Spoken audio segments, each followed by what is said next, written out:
बीमारी निकाल लेते हैं ना, वही था। इसके अलावा तो अगर साइंस की बात करो तो उसमें करंट का कोई सेक्शन लिया ही नहीं, ठीक है। पर हाँ एक बात जरूर थी, एनसीईआरटी वाले क्वेश्चन आए हुए इसका मैंने देखा था वो एक्सपो सेट के बारे में। हर बार पिछली बार जब पेपर हुआ था तब उन्होंने आदित्य एलोन के बारे में पूछा था, वहाँ पे उन्होंने क्या गड़बड़ कर रखी थी, 9 सैटेलाइट दो थे इंस्ट्रूमेंट, वहाँ पे उन्होंने 7 दे रखे थे, पता नहीं 7 या 9 थे।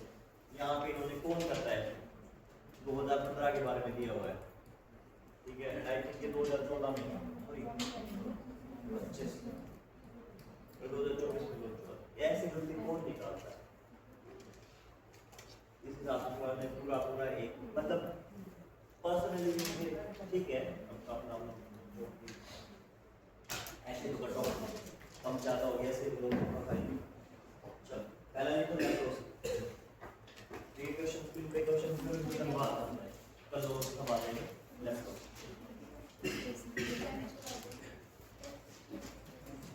नेक्स्ट इज मेरी लेफ्ट को पीछे तक कोई डाउट है, पहले कोई डाउट हो किसी को?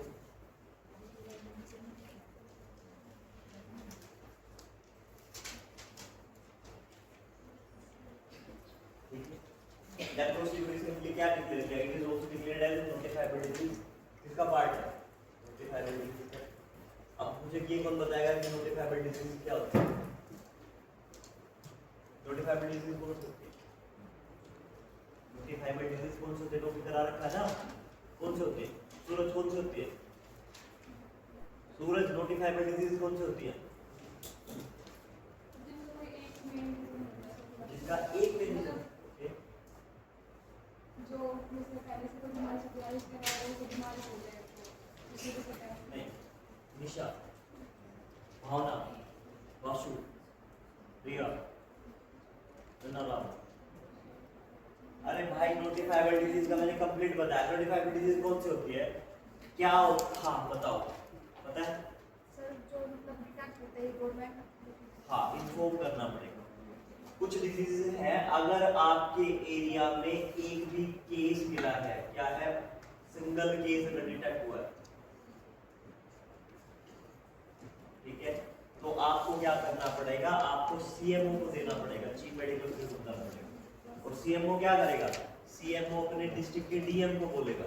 तो डीएम क्या है? डीएम वहाँ के पब्लिक वेलफेयर डिपार्टमेंट जो है या फिर हेल्थ केयर डिपार्टमेंट है, public health care department, public health care department सबको क्या करेगा? इन्फॉर्म करेगा। क्या कर सकते हैं? यूएन के अकॉर्डिंग जो सॉरी डब्ल्यूएचओ के अकॉर्डिंग हर एक कंट्री के लिए क्या है? मैंडेटरी है, क्या डिक्लेयर करना? Notifiable disease. तो हर एक कंट्री क्या करती है? अपने अकॉर्डिंग नोटिफाइबल डिजीज डिक्लेयर करती है, बीमारी, ठीक है। जैसे लेप्रोसी हो गया है, एचआईवी हो गया है, कुछ टाइम पहले कोरोना भी था नोटिफाइड। तो ऐसा नहीं है कि अगर एक सेट ऑफ बीमारियां हैं A B C D X Z B, ये बीमारी आ जाती है, कल को ऐसा हो सकता है गवर्नमेंट इसमें चेंज करके ये भी कर दे B C X Z B M, remove कर सकते हैं, ऐड कर सकते हैं, ठीक है। और इवन ये भी हो सकता है कंट्री अगर मान लो इंडिया के लिए कोई क्या है नोटिफाइबल डिजीज है, तो अफ्रीकन कंट्री में नाइजीरिया के लिए कुछ अलग हो सकती है, ठीक है। और इवन ये भी एक और बात बता रहा हूँ मैं आप लोगों को, बताइए कि अगर कोई बीमारी हरियाणा में नोटिफाइबल डिजीज है तो हो सकता है केरला में कोई दूसरी, तो क्या करेगा? स्टेट की जिम्मेवारी। और अगर एक बीमारी भी क्या हो जाती है, उसका एक बीमारी का केस भी, मान लो किसी ने टीबी को डिक्लेयर कर रखा है नोटिफाइबल डिजीज, किसी ने क्या कर दिया कोरोना को डिक्लेयर कर रखा है, या फिर किसी ने क्या कर रखा है, किसी ने और डिक्लेयर कर रखा है, फॉर एग्जांपल इन्होंने लेप्रोसी को भी मान लो, या फिर क्या है हमने foot hand and mouth disease पड़ी थी लास्ट टाइम फ्राइडे, उसको नोटिफाइबल डिजीज डिक्लेयर कर दिया। दिल्ली में कैसे थे? दिल्ली गवर्नमेंट क्या करे? इसको डिक्लेयर कर। तो अगर इनमें से किसी भी बीमारी का कोई एक भी केस सामने आता है तो जिस डॉक्टर को के सामने इंफेक्शन में आया है उसकी जिम्मेवारी है जो chief medical officer CM district में होगा, उसको क्या करेंगे? बताएंगे, और फिर ये क्या करेगा, ये डीएम को बताएगा। तो डीएम क्या करेगा, डीएम पब्लिक हेल्थ डिपार्टमेंट को बताएगा कि भाई ये, और इसकी रोकथाम के लिए सब लोग क्या करेंगे, मिलके एक साथ काम। तो अभी क्या हुआ है, अभी लेप्रोसी को क्या डिक्लेयर कर दिया गया है, नोटिफाइड। लेप्रोसी को एक और नाम से जानते हैं, this is also known as Hansen disease, this is also known as Hansen disease, Hansen disease. ठीक है, होती क्या है, ठीक। अब लेप्रोसी का जो है, एक देखो आप लोग,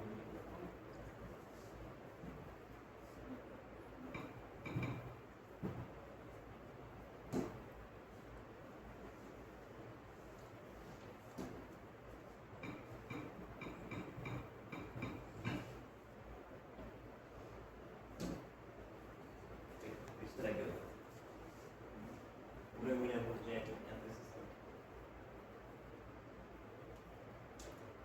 एग्जैक्टली आर्थराइटिस का भी केस है, स्किन की वजह से भी हो जाएगा। ठीक है, अब होता क्या है, देखो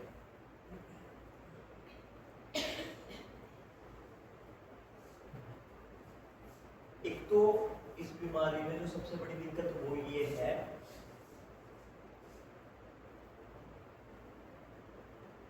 इनका जो इंक्यूबेशन पीरियड होता है वो बहुत लंबा होता है। अगर मैं इंक्यूबेशन पीरियड की बात करूं, याद है इंक्यूबेशन पीरियड क्या होता है, याद है क्या होता है, पढ़ लिया तो सब जाके। अगर किसी की बॉडी में आज के डे में यानी डे 1 में क्या हुआ, बॉडी में कोई भी पैथोजन एंटर किया, उसके बाद में वो बीमारी किस दिन तक लगेगी, जब उसी दिन उसको क्या हो जाएंगे, इसी डे में जाके उसके सिम्टम्स होने लग जाएंगे, उसके लक्षण दिखाई देंगे आपको इस बीमारी। और ये जो बीच का गैप रहेगा that is known as incubation period, incubation period. अब होता क्या है, लेप्रोसी के केस में ये इंक्यूबेशन पीरियड 20 से लेकर 30 साल तक भी रहता है, 20 से लेकर 30 सालों तक भी। तो इवन अगर आपकी बॉडी में लेप्रोस्कोपी एंटर कर गई है, पैथोजन लेप्रोस्कोपी का, तो आपको डिटेक्शन में क्या लगेगा, बहुत लंबा टाइम लगेगा। ठीक है, और होती कौन सी है, this is possible due to the bacteria. Bacteria का नाम लिख लो, माइकोबैक्टीरियम LAPRA।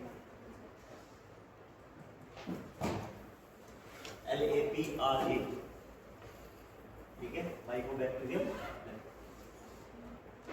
बैक्टीरिया होता है, इन्फेक्शियस है। ठीक है, खासतौर से क्या करता है, खासतौर से पहले स्किन को इफेक्ट करता है, फिर आपके नर्व सिस्टम को इफेक्ट करता है। लिख लो साथ साथ, Mycobacterium. Okay okay, Mycobacterium, Mycobacterium होता है, मेरे इतने फेवरेट नहीं है माइकोबैक्टीरियम, COR, माइकोबैक्टीरियम। ठीक है, पेरिफेरल नर्व को करेगा, आपके और आई को कर सकता है, और आपकी बॉडी के दूसरे ऑर्गन को कर सकता है। ठीक है, सबसे पहले क्या हुआ था, इसको नेग्लिजिबल ट्रॉपिकल डिजीज भी माना जाता है, it is considered as negligible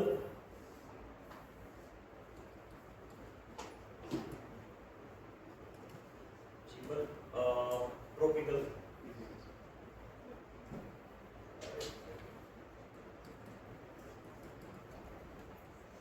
tropical region पता है तुम लोगों को, ट्रॉपिकल रीजन पता है कौन सा, टेम्परेट रीजन, ज्योग्राफी की बात करो, टेम्परेट रीजन, ट्रॉपिकल रीजन, उष्णकटिबंधीय क्षेत्र। ठीक है, पता है।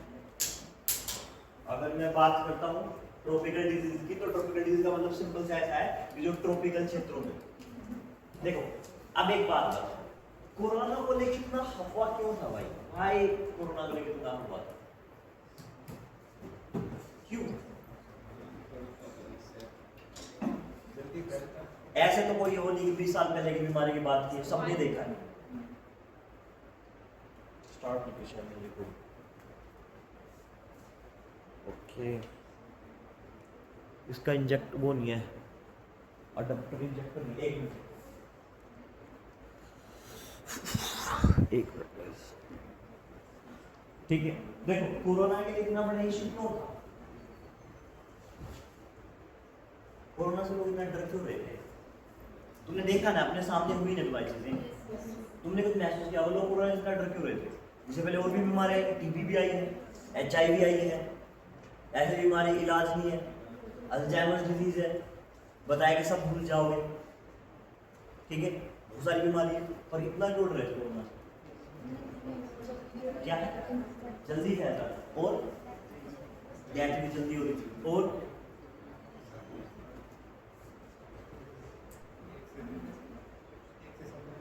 एक से सब में हो रहा था, और तुम चीजों को कोड को नहीं समझ रहे। क्या हुआ? सूरज बताओ। विकास नाम है आपका? विकास नाम है? सौरभ। सौरभ बताओ। देखा है ना हमने सब चीजें, हमारे सामने की चीजें ना। क्या था? क्या था? एयरबोर्न था। एयरबोर्न तो और टीबी भी है। टीबी में बच्चों को घर से निकाल देते हैं, कहते हैं इनको मामा मामा मामा फिक्र इस तरह भेज दो, यहाँ मत रखो घर में टीबी। हाँ, खुशी क्यों था ऐसा? देखो, अगर कोई बीमारी होती है तो देखो पूरी दुनिया में दो ही क्लास के लोग हैं, या तो अमीर लोग हैं या गरीब लोग हैं। अगर बीमारी, अब अमीर को तो क्या है, इजीली एक्सेसिबिलिटी किसकी? पहली बार ऐसा हुआ था बहुत सालों में जाके कि सबको बराबर से लपेटा जा रहा है। अगर आपको क्या है, CVD हो गई है, याद है, कार्डियोवैस्कुलर डिजीज, इनमें से इन ग्रुप्स में से कोई भी डिसऑर्डर से कोई एक बीमारी हुई, कैंसर हो गया, तो अफोर्डेबिलिटी किसके पास है? हेल्थ सर्विस की, पीपल्स के साथ, पुअर के पास नहीं। तो अमीर आदमी कुछ साल तक जिंदगी चला सकता है, लेकिन कोरोना ने ये डर मिटा दिया। भाई तुम कुछ भी हो, चाहे तुम अमीर हो चाहे तुम गरीब हो, इक्वलिटी। अम्ब्रेला स्कीम थी, आर्टिकल 19, कोई नहीं देखेगा। Caste, gender discrimination, nothing else, man women. अब मैंने हम कल परसों एक बीमारी पढ़ी थी जो क्या है, कैरी कौन करता है? DMD याद है? Dystrophy, Duchen muscular dystrophy. कोई बात नहीं, आप नहीं, ड्यूचेन मस्कुलर डिस्ट्रोफी क्या था? मेल्स में प्रोमिनेंट है, फीमेल्स क्या करेंगे? उसको सिर्फ कैरी करेंगे। तो डिफरेंशिएट है यहाँ पे, डिफरेंशिएट। बहुत सारी बीमारियां सिर्फ महिलाओं, बहुत सारी सिर्फ पुरुषों को होती है, लेकिन ये तो कोई डिस्क्रिमिनेशन। और ये क्या हुआ? अब यहाँ पे मेल फीमेल के डिस्क्रिमिनेशन के अलावा भी क्या था? There is nothing like that. ना यहाँ पे मेल फीमेल, ना रिच पुअर, सबको इक्वल। तो लोग क्या हो गए थे? लोग डर गए थे। पहले क्या होता था? पहले होता था ठीक है बीमारी है, गरीब आदमी मरेगा, अमीर बच्चा है। दैट्स व्हाई कोरोना में वो डिफरेंशिएट नहीं कर रहा था। ठीक है, अब देखो, तो सब लोग क्या है, सब लोग दवाई बनाने में लगे हुए थे, खोज कर रहे थे। लेप्रोसी के बारे में कोई क्यों नहीं कर रहा है? एक तो पहला क्या है, एक तो ट्रॉपिकल रीजन है, ठीक है। ट्रॉपिकल रीजन मोस्टली कौन सी कंट्री है? Developing country. वहाँ का सेक्टर पे लोग वैसे जानते हैं, ठीक है, एक और बात। दूसरा क्या है? दूसरा इंक्यूबेशन पीरियड जो है वो बहुत कम है। 20-30 साल के बाद में जाके मुझे पता लगेगा कि भाई लेप्रोसी है, ठीक है, और कम्युनिकेबल है। अगर घर में किसी को हो रखे है दूसरे इंसान को भी हो जाएगा। तो सबसे खतरनाक क्या बनता है? सबसे इसी वजह से क्या है, इसी वजह से ये ट्रॉपिकल क्षेत्र में होने वाली वो बीमारी जिसको क्या है, बहुत ज्यादा नेग्लिजिबल माना जाता है। क्यों नेग्लिजिबल माना जाएगा? इंक्यूबेशन पीरियड इतने लंबा। आज आपकी बॉडी में क्या है, वायरस या पैथोजन एंटर करे या फिर कोई बैक्टीरिया वायरस एंटर करे, कल को आपको बीमारी, आपको सिम्टम दिखने लग जाए, सच्ची कोई बीमारी है। लेकिन आज एंटर किया है, 20 साल बाद पता लग रहा है, 30 साल बाद पता लग रहा है, तो इट्स अ वेरी डिफिकल्ट। लेकिन क्या है, अगर अभी इसको नोटिफाइबल डिजीज कर दिया है then it is a very good. तो क्या हो गया, अगर कोई भी एक केस मिलता है तो गवर्नमेंट क्या करेगी? गवर्नमेंट को क्या करना पड़ेगा? तो क्या करना पड़ेगा? नोटिफाई करना पड़ेगा, गवर्नमेंट टेक केयर करेगी। ठीक, ट्रांसमिशन कैसे हो सकता है? अच्छा जैसे HIV का है, अगर आप इन्फेक्टेड पर्सन के कांटेक्ट में आओगे, ठीक है, तो आपको कुछ नहीं होगा, आप उसके कपड़े यूज कर रहे हो, आप कुछ भी कर रहे हो, उसके साथ रह रहे हो, नथिंग एल्स, ब्लड ट्रांसफ्यूज करा रहे हो, फिजिकल कांटेक्ट रिलेशनशिप बना रहे हो, स्टैब्लिश कर रहे हो, ठीक है, तब आपको इन्फेक्टेड होता है। लेकिन यहाँ पे क्या है, देखो एक बार अगर आप लेप्रोसी पर्सन के कांटेक्ट में आओ तो आपको नहीं होगा, लेकिन आप क्या कर रहे हो, आप प्रोलॉन्ग लंबे टाइम तक क्या है, आप किसी के साथ प्रोलॉन्ग, किसी को लेप्रोसी है और उसके प्रोलॉन्ग कांटेक्ट में, ठीक है, और इवन आपके घर पे ही है कोई पर्सन, तो फिर क्या हो जाएगा, ऐसा चांस है कि आपके एक्सपोजर हो जाएगा, और इसको जरूरत नहीं किसी चीज की, आप उसके कपड़े यूज कर रहे हो, आप उसके कांटेक्ट में आ रहे हो, आप उसका बचाव खाना खा रहे हो, यू मे कांटेक्ट, लेकिन दिक्कत क्या है, एक दो बार कांटेक्ट करने से नहीं होगा, लगातार रहोगे तो क्या हो सकता है, आपको हो जाएगा, इसके लिए प्रोलॉन्ग एक्सपोजर की जरूरत पड़ेगी। बहुत को सारे हो सकता है, एक पर्सन से दूसरे पर्सन, ईयरबोन भी है, ठीक है, इससे ठीक नॉर्मल ईयरबोन भी है, या फिर कहीं पे उसकी बॉडी से बैक्टीरिया आ गए हैं, देन लाइवा तो सब, ठीक है, वो लिख लो, क्योर हो सकता है, यस, बहुत लंबे टाइम में क्योर होगा, दो तीन दवाइयों के नाम लिखो, टैप्सो, वो टाइम दूर नहीं है जब यूपीएससी वाले कल उन्होंने बढ़िया खिलाने का रखा था, ए बी और सी वाले ऑप्शन दे रखे थे, ठीक है, मैं तो एक चिल्ला चिल्ला के बोल ही रहा था मुझे, ठीक है, उन्होंने बहुत भर भर के क्वेश्चन दे रखे थे, और शुक्र ये है कि इनका लेवल इतना हार्ड था, ठीक है, डेप्सोन है, दूसरी है राइफा, रिफार्म,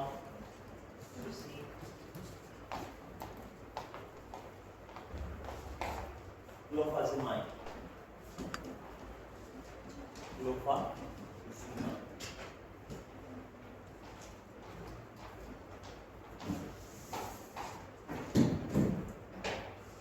हो गए सेटल,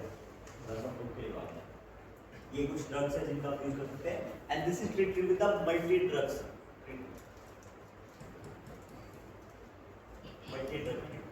एक ये वर्ड आता है मल्टी ड्रग्स, इसका मतलब ये है कि आप इसको एक दवा से काम ठीक नहीं कर सकते, आपको किसकी जरूरत पड़ेगी, बहुत सारी दवाई, मल्टी ड्रग्स, ठीक है, और मोस्टली कौन सी है, डापासोन है, रेट्रोमाइसिन है, एंक्लोजन है। अब बात ये आता है कि सर अब एक चीज बता दो, तुम्हें ध्यान से सुनो, सवाल ये आता है कि सर क्या मुझे दवाइयाँ याद रखनी है, या फिर टीबी, देखो कुछ बीमारियां हैं जिनकी आपको याद रखने की जरूरत है, दूसरों का रखो आइडिया मतलब क्या है कि भाई आपको ये नहीं कि मैं रटने बैठूं और इस दवा पे मैं 20 मिनट 40 मिनट खर्च करूं, नहीं, इतना नहीं है तुम्हारे लिए, पर हाँ तुम्हें आइडिया होना चाहिए, क्योंकि ये आएंगे कहाँ पे, प्रीलिम्स में इतना आइडिया होना चाहिए, अगर सवाल आए सामने ये है तो तुम आइडिया से पता कर लो कि ये ऐसे, इतना सही और ज्यादा नहीं, ठीक है, तुम्हें डॉक्टर नहीं बनना है, दवाई याद रख के, पर yes you need to have that idea, अगर मेरे सामने आएगी तो तुम्हें देख के पहचान, ठीक है। चलो नेक्स्ट बीमारी हमारे पास में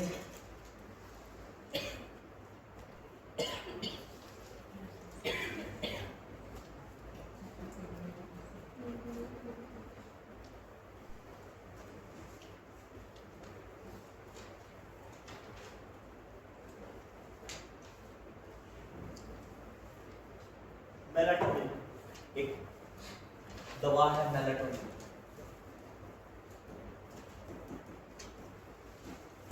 एक दवा है,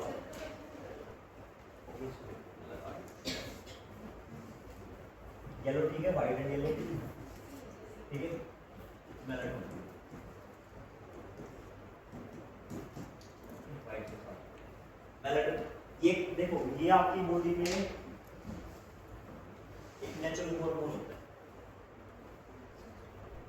अभी क्या है ये आपकी पिट्यूटरी ग्लैंड में होता है, ठीक है, आपकी बॉडी का क्या है, नेचुरल हार्मोन, और ये क्या करता है, ये आपके स्लीप और वेक साइकिल को मेंटेन करता है,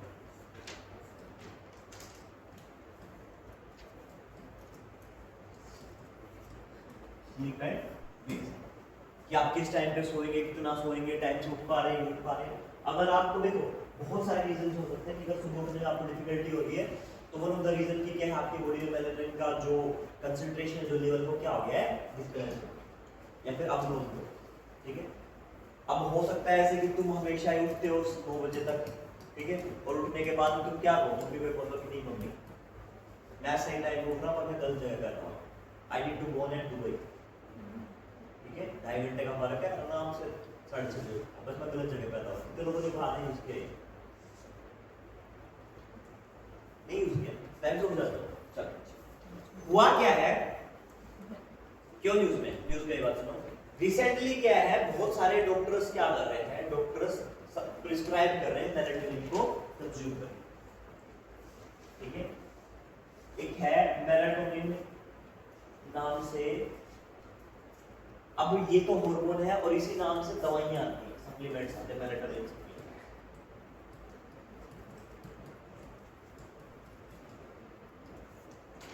और सबसे बड़ी समस्या क्या है, they are sell at over the counter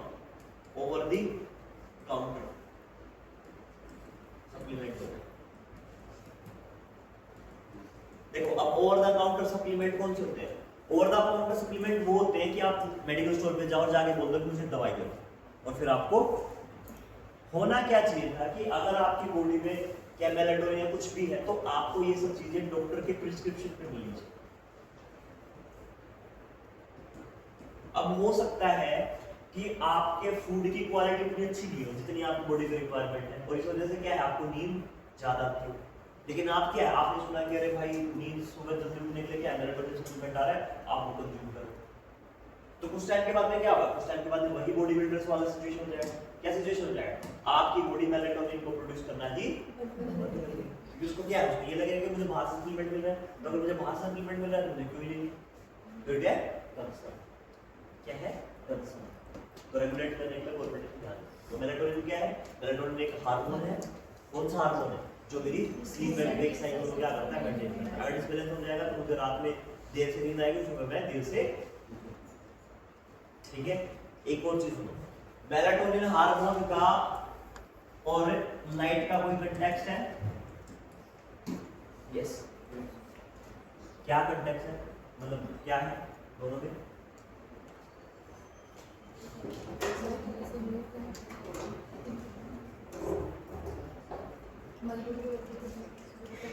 अगर मेरी बॉडी में एक्टिवेट करना है मुझे मेलेटोनिन हार्मोन को, तो मुझे क्या करना पड़ेगा, मुझे अंधेरे की जरूरत पड़ेगी। इसीलिए अगर आप रात के टाइम में उस लेट तक क्या करते हो, लाइट ऑन करके रखते हो, तो आपकी बॉडी से मेलेटोनिन रिलीज नहीं होता, फिर आपको नींद नहीं।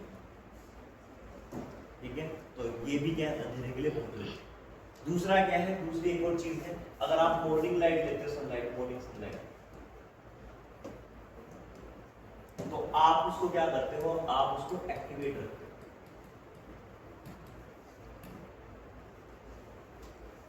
फिर आपकी बॉडी में वो इजीली क्या हो जाता है, रिलीज हो जाता है, जैसे गिरावट होती है। अभी तो बोला कि अंधेरे में होता है।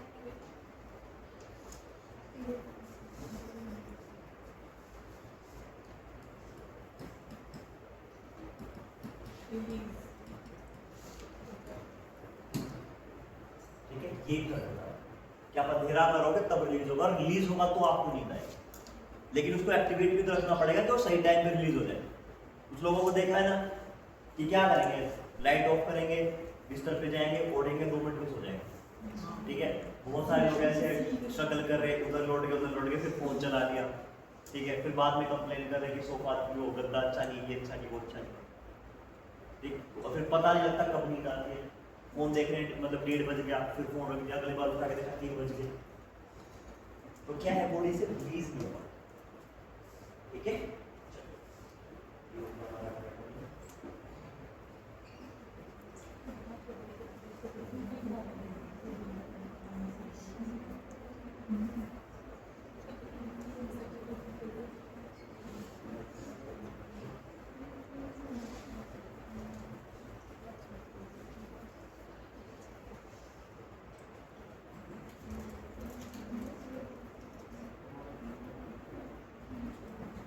एक लिखो ऑपरेशन व्हाइट कोल्ड रूम।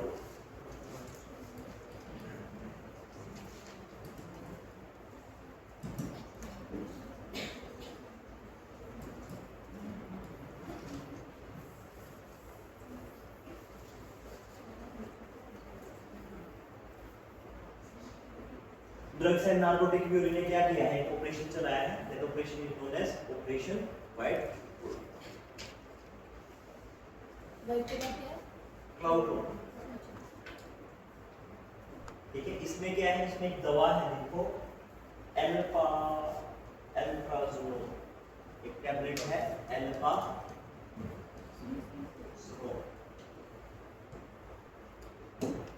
ये एक मेडिसिन है।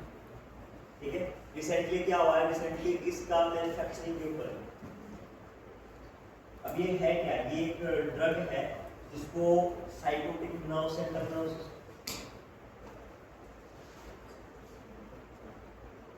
देखो ये बेसिकली क्या है, अगर किसी को एंजाइटी हुई,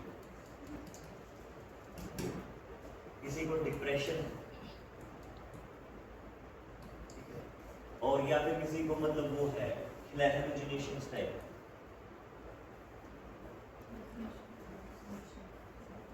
क्या hallucinations क्या फील होती है,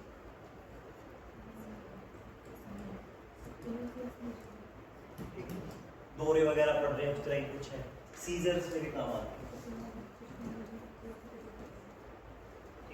लेकिन है क्या, अकॉर्डिंग टू इंडियन नार्कोटिक्स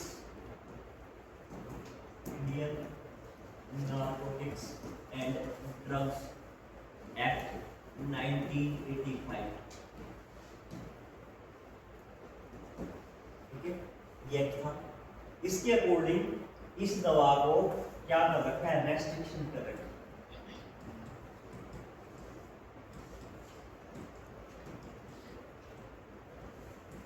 इसके उत्पादन पे क्या कर रखा है, रोक लगा।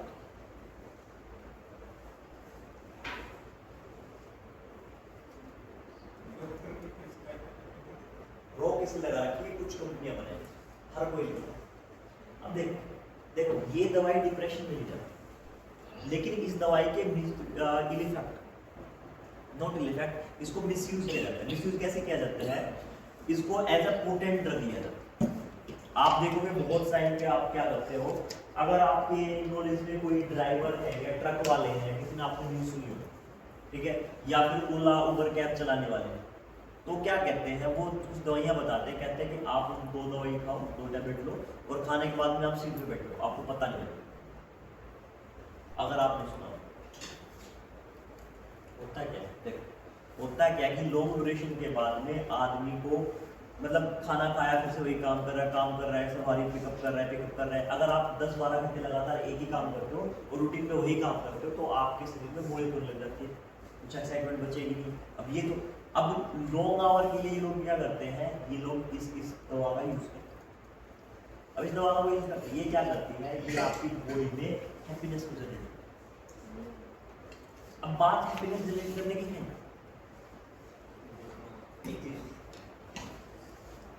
जितनी भी पोटेंट ड्रग वो है, जितनी भी क्या है, जितनी भी कुछ भी लगा, तुम्हें ओपियोइड्स का मतलब पता है, ओपियोइड्स,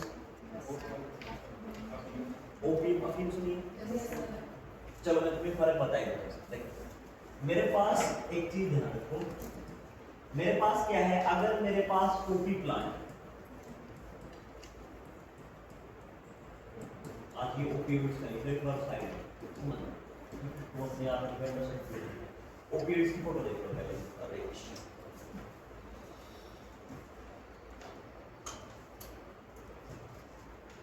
ओपियोइड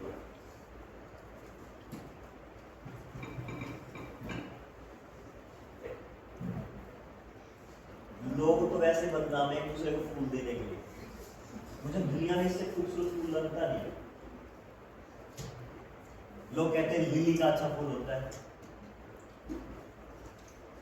ये कुछ वैरायटी है, सी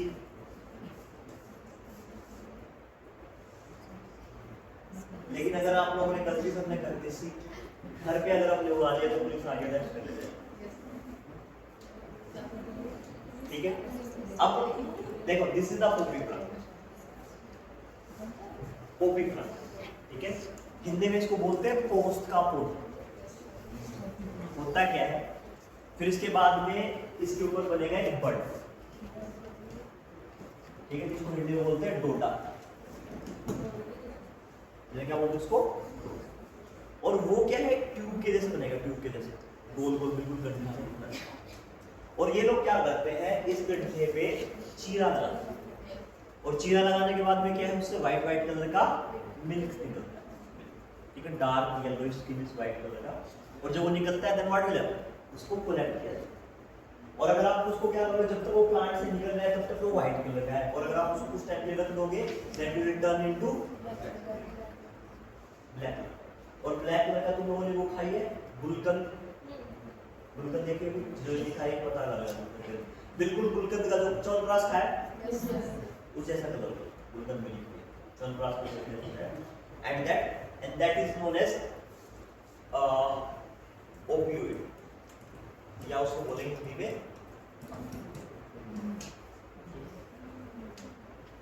अब अफीम से क्या होता है, अगर आप इसको और रिफाइन करोगे, अगर आप इसको क्रिस्टलाइन फॉर्म में बना दो,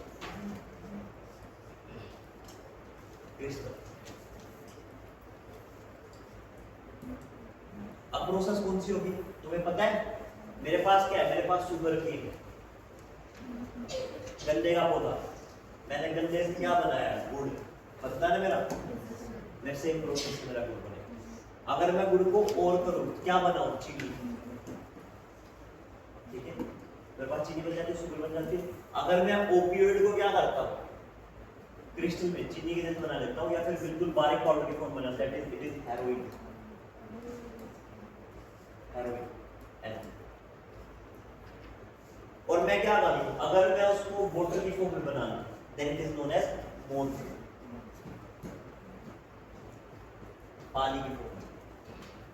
आपने क्या कर दिया, चीनी को खोल के पानी बना दिया और बिल्कुल क्रिस्टल बना दिया। मोर्फिन कैसा लगेगा, आपने ग्लिसरीन देखी है, ग्लिसरीन, ग्लिसरीन बिल्कुल ग्लिसरीन के जैसा। और बहुत पहले टाइम पे, अब ओपियोइड के क्या है, ओपियोइड के अपने मतलब कुछ ओपियोइड इनके फायदे बताऊंगा, एक टाइम मैं यहाँ पे क्वेश्चन मार्क लगा देता ताकि मेरी याद रहे। अब तुमने कोका प्लांट देखा, कोका,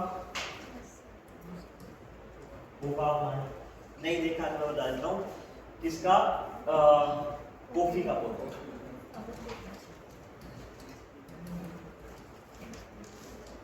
नहीं देखा मैंने,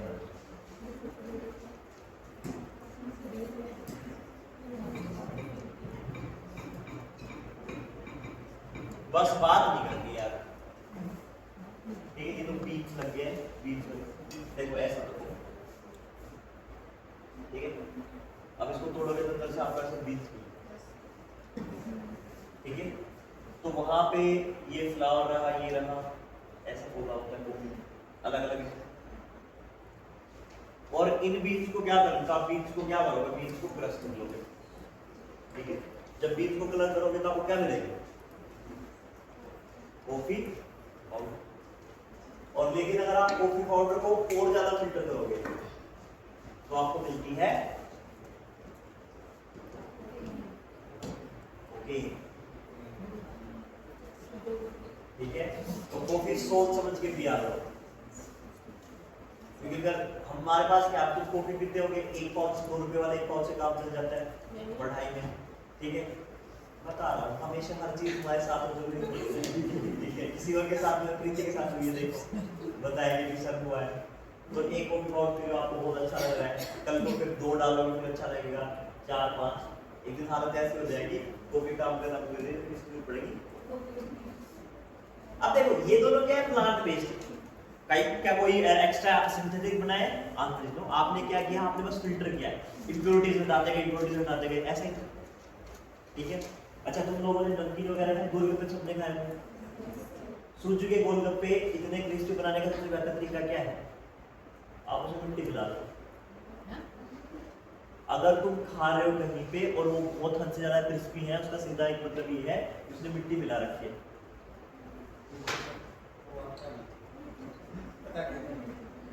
पता है इसलिए नहीं चलता क्योंकि आप अगर मिट्टी मिलाओ, अगर मिट्टी बहुत, आप क्या करते हो, पहले मिट्टी को छानते हो और बिल्कुल छानते छानते कपड़े में से कपड़ा छान कर लेते हो, उसको बिल्कुल मोटे कपड़े से, और जो बिल्कुल बिल्कुल फाइन मिट्टी है उसको आप क्या करते हो, थोड़ी एंटिटी को डाल देते हो। आपने वो खाई परी भुजिया, परी भुजिया में भी ये नेगेशन करता है, परी भुजिया इतने टाइम में रहते क्रिस्पी कैसे बची रहती है,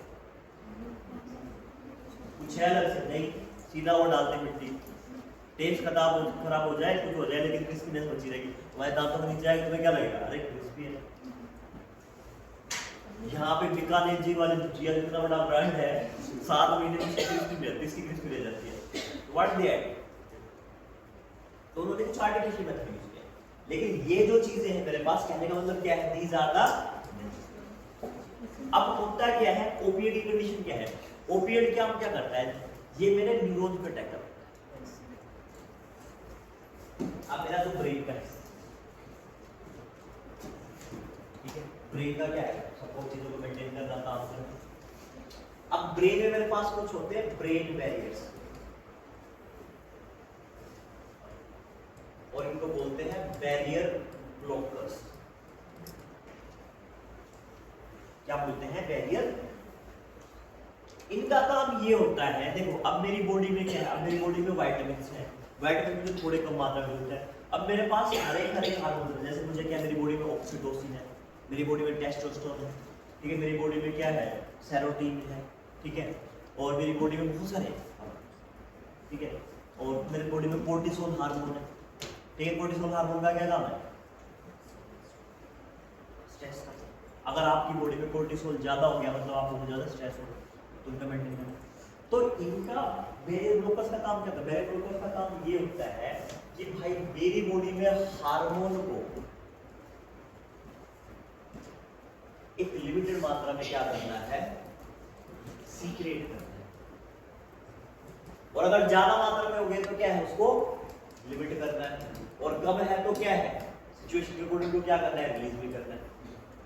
ब्लॉकर ना तो ज्यादा करने देंगे ना कम करने देंगे, जितनी रिक्वायरमेंट उतने कर देंगे। एकदम से ज्यादा हो गया, अब जितनी भी ड्रग्स है, चाहे आप शराब लगा लो, चाहे आप निकोटीन लगा लो, निकोटीन समझते हो, चाय, धूम्रपान, ठीक है, गुटखा,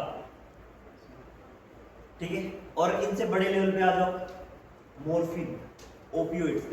एक बार इनका ये डिस्प्यूट बताने वाले में इनका ये होता है, पहले क्या होता था, पहले के टाइम में पेन किलर्स नहीं होते, पेन किलर्स नहीं, तो लोग क्या करते थे, जब भारी भयंकर चोट लग जाती थी तो क्या करते थे, ओपिएट, अफीम। अब उसका काम क्या करते थे, अफीम क्या आपकी बॉडी में कुछ काम करेगी। सब लोगों ने ये सुना होगा तुम्हारी मम्मी से, मम्मी जी से, कि भाई अगर सर दर्द हो रहा है तो ये कहेगी कि तेरे चुपचाप पढ़ के सो जा, ठीक हो जाए। सुना ही, और ये सच बात है। अगर मेरी बॉडी में कहीं पे भी पेन है तो मेरे बॉडी का सिस्टम एक्टिवेट हो जाएगा, और उसकी कंडीशन ये रहेगी कि वो बार बार मुझे वार्निंग देता रहेगा कि हाँ यहाँ पे कुछ है, यहाँ पे कुछ है। वार्निंग देने के चक्कर में मेरा काम, मेरे बॉडी के जो सेल्स हैं, जो फाइटिंग सेल्स हैं, वो चीज को ठीक नहीं करता। अगर मैं सो जाता हूँ तो मेरी बॉडी का मैकेनिज्म करना, वो सब चलना क्या हो जाएगा, बंद हो जाएगा।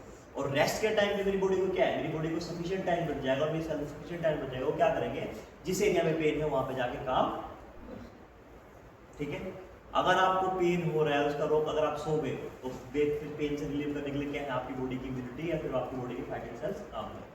अब किसी को बहुत ज्यादा पेन हो रहा है और वो हिल रहा है, या फिर किसी की सर्जरी हुई, अब दो दिक्कत है। पहले एक टाइम पर किसी को तलवार लग गई, ठीक है, तो पेन में इधर करवट लेगा, उधर करवट लेगा, ये करेगा, तो उसको हो सकता है उसके मतलब इंटेस्टाइन पहले उन्होंने सेटल कर रखे, बाद में निकल के गिर जाए।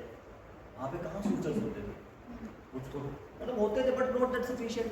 अब सूचर्स लगाएंगे तब भी पेन हो रहा है, या फिर कोई और चोट लग गई, और किसी तरह का इन्फेक्शन है, तो पर्सन को स्टिल रखने के लिए क्या कर देते थे, अफीम दे देते।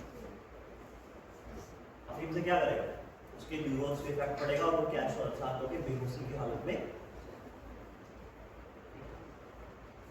क्या मॉडर्न टाइम में भी कुछ था अफीम का? मैं हर साल बताता हूँ, and this is for only education purpose and knowledge.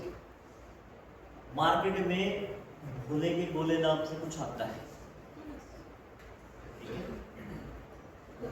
लड़कों ने सुन रखा होगा, अगर नहीं सुन रखा तो तुम बहुत, इतने सस्ते आते हैं, मुझे नहीं पता 2016 में वो 2 रुपए का था, एक पाउच आता था, 2 रुपए का एक पाउच आता था, और उस पाउच में 2 गोले होते, और उसमें भांग के एंटीटिकल है, और मार्केट में क्या है, आपको पंसारी की दुकान पे भी मिल जाएगी। अब ऐसा हो सकता है 10 रुपए का एक हो गया, इतनी महंगाई हो गई। अब उनका जो यूटिलाइजेशन था, यूटिलाइजेशन क्या था, अब प्रेग्नेंट वुमेन जो हो जाती है उसकी सेंसेस बढ़ जाती है, उसको खाने का मन नहीं करेगा, ठीक है, उसको दूध की महक, मतलब सेंसेस एलिवेट हो जाती है हर तरह की सेंस, उसकी सुनने की सेंस एक्टिवेट हो जाएगी, दिखने की सेंस एक्टिवेट हो जाएगी। और लेडीज का तो वैसे भी है, मतलब फीमेल का, मैं वो नहीं कर रहा हूँ, लेकिन they are very choosy, classy है तो भाई चूजी होंगे, ठीक है। तो खाने के मामले में चूज करना वो कर जाते हैं कि ये नहीं खाना वो नहीं खाना। तो उनके लिए क्या होता है, उनको हर रोज जितना नाखून में आ सके उन भाग में से उतना हिस्सा लेना होता है, और दूध के अंदर या फिर किसी चीज को जो वो अच्छे से खा रही है उसमें मिला के देना होता है। समस्या क्या है, समस्या ये है कि अगर लेडी टाइम से खाना नहीं खाएगी तो उसके बेबी को खाना नहीं मिलेगा एंड कॉम्प्लिकेशंस बढ़ जाएंगे। तो क्या करते हैं, भांग का गोला गोले इसलिए यूज होता है कि आप नाखून में जितना आ सकता है उतनी क्वांटिटी लो, दूध में मिला के हर रोज देते हो। उससे क्या होगा, उससे जो उसकी सेंसेस है, जो उसका ब्रेन एक्टिवेट हो रहा है, जितने हार्मोन उनको क्या करेगा, उस टाइम के लिए लो कर दे, और फिर वो दोबारा बिना किसी चीज की एलर्जी करे खाना खाते हैं। Good effect. लेकिन हम क्या करते हैं, हम क्या करें, उनमें ओपियोइड भी होते हैं, उन्हें भांग का भी सब होता है। लोग क्या करते हैं, लेके आते हैं, दूध में मिलाते हैं, पी जाते हैं। सस्ता ना, वेरी बैड, अगेन से वेरी बैड। क्यों बैड है उसके बारे में बात करूँगा। एंड 10 रुपए में आप, मतलब इतना है कि घूम, ठीक है, कॉलेज यूनिवर्सिटी में बहुत फेमस है, ठीक। इन लोगों ने क्या किया, एक गोले खाए, 2016 की बात बता रहा मेरे साथ में, और एक लड़का दिनों फिलहाल वो सबसे सक्सेसफुल हुआ है, ठीक है, अभी फिलहाल स्वीडन में हो। हम सब दोस्तों में सबसे ज्यादा सक्सेसफुल हुई हुआ, ठीक है। पता नहीं, मतलब उस दिन के बाद से मैं बताता हूँ उसको, वैसे दरवाजे में खड़ा था, सीधी सीधी बात कर रहा था, एकदम से वो पीछे की तरफ गिर गया, उसका सर जाके लगा नीचे फर्श पे और बेहोश हो गया, ठीक है। सब उसके हाथ कर रहे, ये कर रहे, वो कर रहे। अब लोग आज तो बहुत हंसते हैं, उस दिन मुझे कुछ समझ में नहीं आया, मैंने जैसा था वैसा मारा, ठीक है। और मतलब फिर ये क्यों होता है, क्योंकि अगर आप ये अब हाथ रगड़ने से, ये करने से, तो जो नॉर्मल सब कॉन्शियसनेस आई है वही टूटेगी ना, ऊपर से आप नशे की हालत में। तो अगर आपकी बॉडी में कुछ हिट होता है तो उसका सिंपल इम्प्लीकेशन क्या है, आपके ब्रेन सिग्नल देगा कि कुछ लगा है, एंड मारते ही घूम के बैठ मैंने कहा चलो काम कर गया। आज बहुत मजाक उड़ाते हैं सब लोग, कहते हैं यार अब तुमने मतलब टाइम पे सही हाथ साफ कर लिए, ठीक है, उसको मार दिया। मैंने कहा नहीं यार, उसके टाइम मुझे यही समझ आया, सिंपल सी बात है ना कि अगर आपकी बॉडी पे कुछ लगा है तो आपका ब्रेन सिग्नल देगा कि चोट लगी है, और अगर ब्रेन में अगर करंट जाएगा तो ब्रेन एक्टिवेट हो जाएगा, ठीक है। और मतलब वो रेवाड़ी, यहीं से रेवाड़ी के दूसरे गांव से, बहुत मतलब क्या बताऊं कि बीटेक के टाइम पे इतना आता है कुछ नहीं, पता नहीं क्या ही हुआ। इसलिए मैं मानता हूँ कि ऊपर वाले का वरदान बहुत काम करता है। किस टाइम पे तो सब बुद्धिदे कुछ नहीं हुआ, फर्स्ट टाइम गेट में कुछ नहीं हुआ, सेकंड टाइम गेट का एग्जाम दिया, आईआईटी मिल गया धनबाद, धनबाद के बाद पीएचडी करने, अपने आप कुछ पीएचडी में जाते ही सब कुछ बदल गया, पढ़ने लग गया और कुछ हो गया, एंड देन बाहर चला गया, पीएचडी की फिर पोस्ट डॉक कर रहा है अभी। तो ये चीज माना कि ऊपर वाला जब किसी को देना होता है, ऊपर वाला क्या पैसे थोड़े देगा, क्या दे सकता है, उसके पास सद्बुद्धि कि जो काम तुम्हें करना है टाइम से तुम कर लो। तुम लोगों का सिलेक्शन जॉब क्यों नहीं लग रही, जो तुम्हारा काम है तुम वो नहीं कर, तुम्हारा काम क्या है, सिलेबस पूरा करना है, लेकिन तुम्हें क्या करना है, तुम्हें क्या करना है, तुम्हें वेब सीरीज पूरी करनी है। भगवान ये सब बुद्धि है कि वो उसको इतनी समझ दे दे कि भाई अभी मेरे लिए वेब सीरीज जरूरी नहीं है, मेरे जरूरी क्या है, सिलेबस कंप्लीट करना, मेरा सिलेबस हो जाए, मेरे टाइम से रिवीजन हो जाए, खत्म। और मैं तुम्हें एक बात मानता हूँ, मैं तुम्हें एक बात बताता हूँ, सिलेक्शन ना होने का सिंपल एक रीजन यही है कि आप लोगों का सिलेबस कंप्लीट नहीं होता है। अगर 100 लोग जाते हैं एग्जाम देने तो 80 लोगों का सिलेबस ही कंप्लीट नहीं है, तो ये लोग तो भीड़ से पहले ही बाहर है।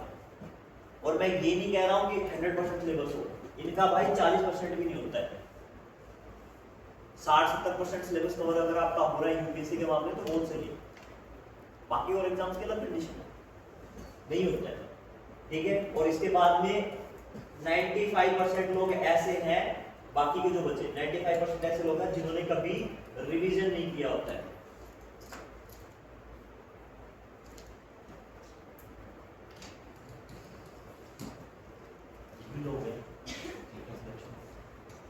आपने देखा होगा ना कुछ लोगों को कि क्या है, एक बार टेस्ट क्वालिफाई किया, अगली बार फिर क्वालिफाई किया, क्वालिफाई चल रहा है, टाइम से आया करो भाई, क्वालिफाई चल रहा है, पहले कुछ थे फिर कुछ और बन गए। हर एक एग्जाम में ये कंडीशन है, because they know it well ना, इस सिलेबस क्या करना है, सिलेबस कंप्लीट करना है, सिलेबस करने के बाद रिवीजन करना है। तो ये ध्यान रखना और अपना सिलेबस कंप्लीट करो, अगर सिलेबस कंप्लीट नहीं करोगे तो दिक्कत हो जाएगी। तो ओपिएट्स क्या है, ये क्या गरम करेगा, ये आपके ब्रेन में जाएंगे और ब्रेन में जो आपकी क्या है, इन बैरियर ब्रोकर्स का जो चेन है, अभी तक तो स्ट्रक्चर होगा, ऑर्गेनिक कंपोनेंट है तो कार्बन और हाइड्रोजन वो स्ट्रक्चर होगा, और स्ट्रक्चर होगा तो क्या करेंगे, स्ट्रक्चर को ब्रेक करेंगे। और फिर क्या होता है, फिर आपकी बॉडी से एकदम से ऑक्सीटोसिन हार्मोन, कोर्टिसोल डाउन हो जाता है, ठीक है, और आप मतलब रिलीज होते साथ, और हार्मोन ज्यादा रिलीज होते हैं कि आपको अच्छा महसूस। आप लोगों ने एक न्यूज मतलब सुनी होगी ऐसी बात कि जो लोग शराब पीते हैं क्या करें, ब्रेक तोड़ लेंगे।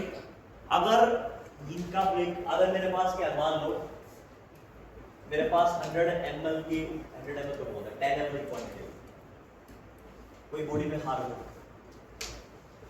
और क्या है, बैरियर ब्लोकर ने ब्लॉक कर रखे हैं, और हर बार जब मुझे जरूरत पड़ती थी क्या करा, 0.001 ml मुझे रिलीज कर देना। और जब ये एक्स्ट्रा लीक हो गया, मान लो इसने 2 ml निकाल दिया, मुझे बहुत अच्छा लगा। तो लोगों को शराब पी के, लोगों को ड्रग्स करके क्या मिलता है, अच्छा महसूस। दिक्कत क्या है, बचेगा कितना, 8 ml। तो ये करने के बाद जब दोबारा होश आता है ना, तो फिर क्या है, तब जीवन में फिर से एम्प्टीनेस, ठीक है, और नीरसता, लोनलीनेस, एम्प्टीनेस, वो फीलिंग दोबारा से आने लग जाता है, क्योंकि एकदम से क्या है, एकदम से बॉडी को बूस्ट मिला है, किसका, हार्मोन। और फिर क्या करता है इंसान, दोबारा खुशी के लिए दोबारा करता है, और एक टाइम पे क्या होता है, अब सिस्टम हर बार क्या है, अभी दोबारा करेगा, कल को दोबारा करेगा तो 8 ml ही बचा होगा। जब ये दोबारा करेगा तो हो सकता है कि 2 ml ना मिले, कितना कम मिले, हो सकता है कि 1.8 ml रिलीज हो अब की बात, और जब 1.8 ml हुआ तो जितना पहली बार अच्छा महसूस होता दूसरी बार नहीं, तो क्या करेगा, इसके मुकाबले ज्यादा अमाउंट प्रयोग करेगा। इससे ड्रग्स करने वालों को ये साथ में ही ठीक है। ओपिएट से समझ में आ गया, हेरोइन कोकीन में फर्क समझ में आ गया, कौन सी हेरोइन है कौन सी कोकीन है, कहां से रिकवरी होती है। मॉर्फिन क्या है, लिक्विड फॉर्म, तरल पदार्थ होता है। और मॉर्फिन का यूज करते थे डॉक्टर्स, अगर कोई पहले के टाइम पे, अगर 1930 1940 1950 के टाइम पे अगर किसी की सर्जरी होती थी या फिर कोई घाव लग जाता था, व्हाट दे हैव, उनके पास 2 ही ऑप्शन थे, या तो शराब थी या फिर मॉर्फिन था। तो क्या करते थे, मॉर्फिन को जैसे आप लोगों ने सुना है बच्चों के ड्रॉपलेट्स आते हैं, ड्रॉपलेट से आप दवाई सब करते हो, 4 ml मुंह में सीधा डाल देते हो, वैसे ही पैकेट्स आते थे मॉर्फिन, क्योंकि उस टाइम पे इंजेक्शन इतना ज़्यादा नहीं था। तो क्या करते थे लोग, दवा के रूप में यूज करते थे। तो क्या है, पेन रिलीव का काम है, और वो पेन रिलीवर का काम नहीं करता, तो वो आपके ब्रेन को ही मैसेज होने नहीं देता कि पेन हो रहा है, बॉडी में पेन तो उतने रहेगा, ये आपकी बॉडी से क्या करेगा, इनको बैरियर ब्लॉकर्स का डिस्ट्रक्शन कर देगा और आपकी बॉडी में हार्मोन्स रिलीज हो जाएंगे। ठीक, नेक्स्ट ये हमारा पूरा हो गया।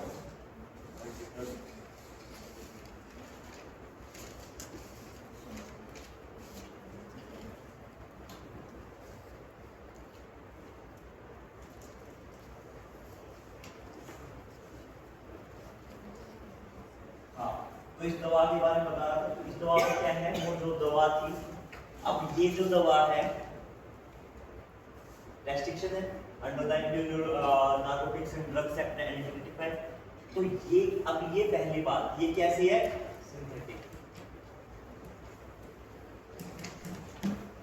अच्छा बात ये है कि अगर सर सब लोगों को अफीम बोलना बंद कर रखा है गवर्नमेंट ने, तो ये सब ओपिएट मिलती कहाँ से दवाई लगाने के लिए, गवर्नमेंट कहाँ से,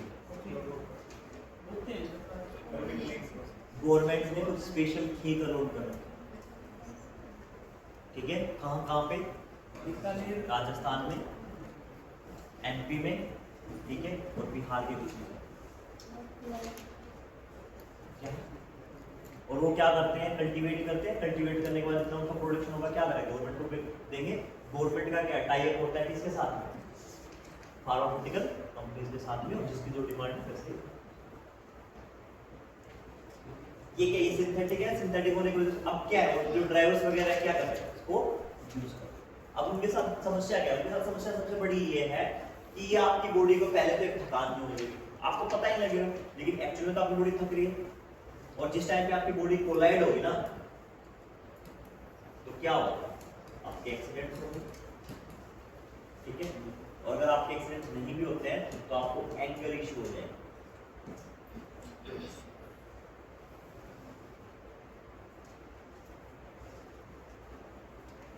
और एंगर बहुत ज्यादा रिस्पॉन्सिबल है रेप केस।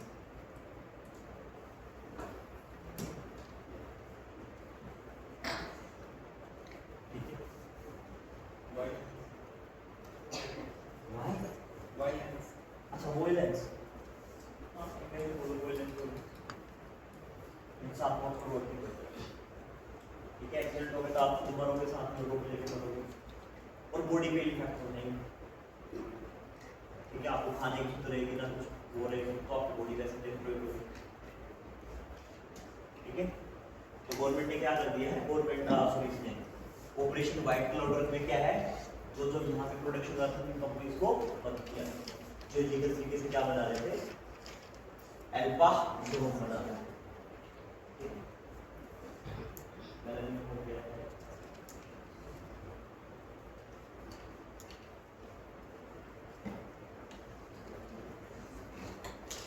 नेक्स्ट देखो गाइस, अफ्रीकन स्वाइन फ्लू। बात करें African swine flu, African swine flu, African swine flu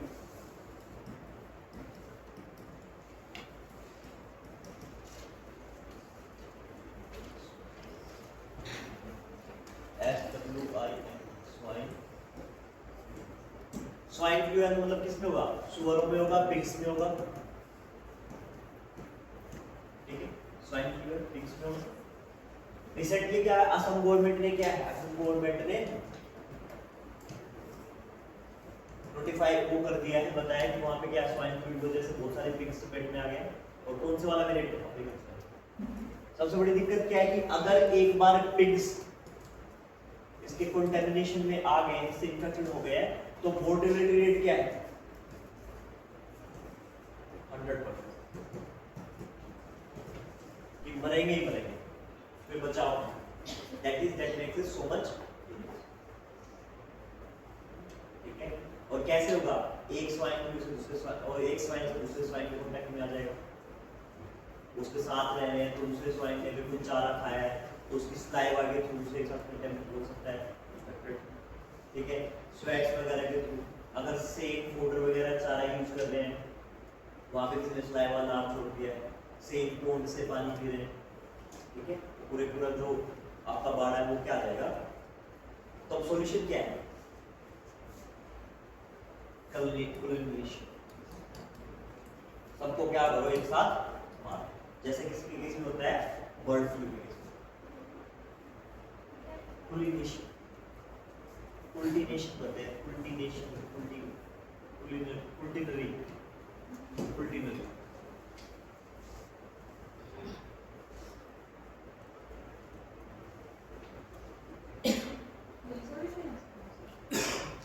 cooling है, वो कूलिंग यही सॉल्यूशन, क्योंकि क्यों यही सॉल्यूशन है, बिकॉज कोई भी ट्रीटमेंट नहीं है, ठीक है, और ना ही कोई ड्रग है, ना कोई दवा है, ना कोई, अगर एक बार हो गया तो आपको क्या करना पड़ेगा, सारे and it's threat to the bio security,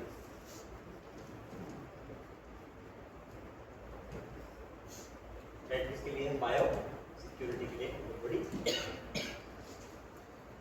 तो क्या होता है, जैसे बर्ड फ्लू के केसेस आते हैं तो क्या करते हैं, जितने भी बाड़े में जहाँ पे भी आपने वो पार्ट रखे हैं, बॉक्स वगैरह, या फिर क्या है ये सब कुछ हम वगैरह करते हैं एक साथ। अब मारने की से क्या है, मारने की दिक्कत क्या है, लोगों के साथ और भी दिक्कत होती है। दे नीड टू, अब दो तरीके हैं क्लीनिंग के तरीका क्या है, एक तो क्या करो आप मार दो, अब मारने के बाद में भी डेड बॉडी, डेड एनिमल, ध्यान रखो चीज, डेड एनिमल या फिर बर्ड है स्वाइन फ्लू केस में, उसके साथ क्या होता है, जमीन में दफनाओगे। अब जमीन में दफना रहे हो तब इश्यू, क्या इश्यू है, वायरस में जमीन में से जाके फिर रह जाएगा, फिर दोबारा जिस टाइम पे क्या, जिस टाइम पे आपको मिलेगा उस टाइम पे दोबारा सेल एक्टिवेट हो जाएगा। तो मोस्ट ऑफ द क्या है, बर्ड्स के केस में तो बहुत सारे बर्ड्स को ना जिंदा जला देते हैं, मारेंगे फिर वो करेंगे, क्या करते हैं, जिंदा जला देता है। ये केस में भी क्या करना पड़ेगा आपको, जलाना चाहिए। और होता क्या है, मोस्ट टाइम पे ऐसे काम पे वेटरन्स आते हैं, वेटरनरीज आते हैं, वो आएंगे और वो आके क्या करते हैं, ध्यान रखना सिर्फ मारने से पुलिस में काम नहीं चाहिए, दोबारा से क्या हो सकता है, दोबारा से ब्रेकआउट हो सकता है, ब्रेकआउट ऑफ डिजीज।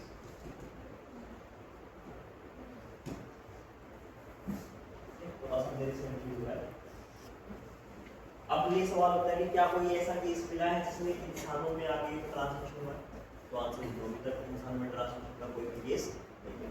तो यानी स्वाइन फ्लू के, अफ्रीकन स्वाइन फ्लू क्या है, जूनोटिक नहीं, जूनोटिक नहीं है, क्रॉस मारा हुआ जूनोटिक लिख लो। जूनोटिक वो बीमारी होती है जो एनिमल से कहां, इंसानों में ट्रांसमिट हो जाती है, जैसे कोरोना जूनोटिक डिजीज। क्या हो गया, ठीक, तो अभी तक कोई भी केस नहीं हुआ है animal pigs to human transmission.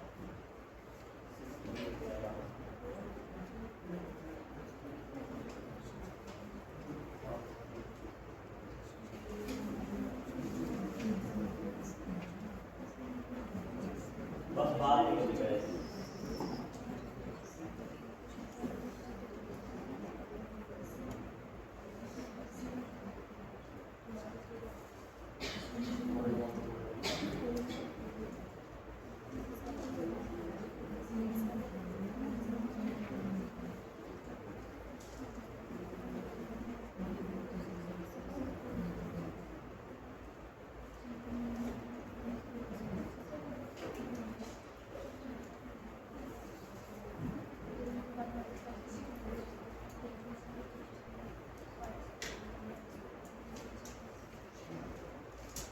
देखो नेफिथ्रोमाइसिन,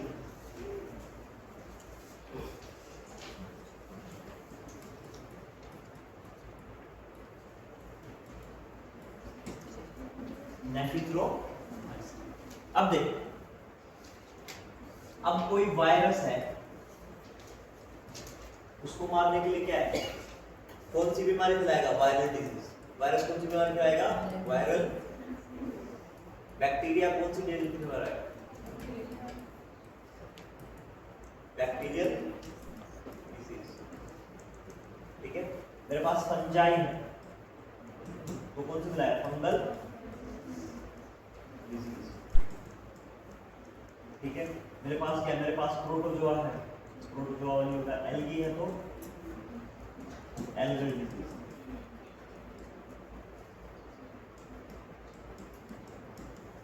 ठीक। अब इसको मारने के लिए क्या चाहिए, इसको मारने के लिए मुझे,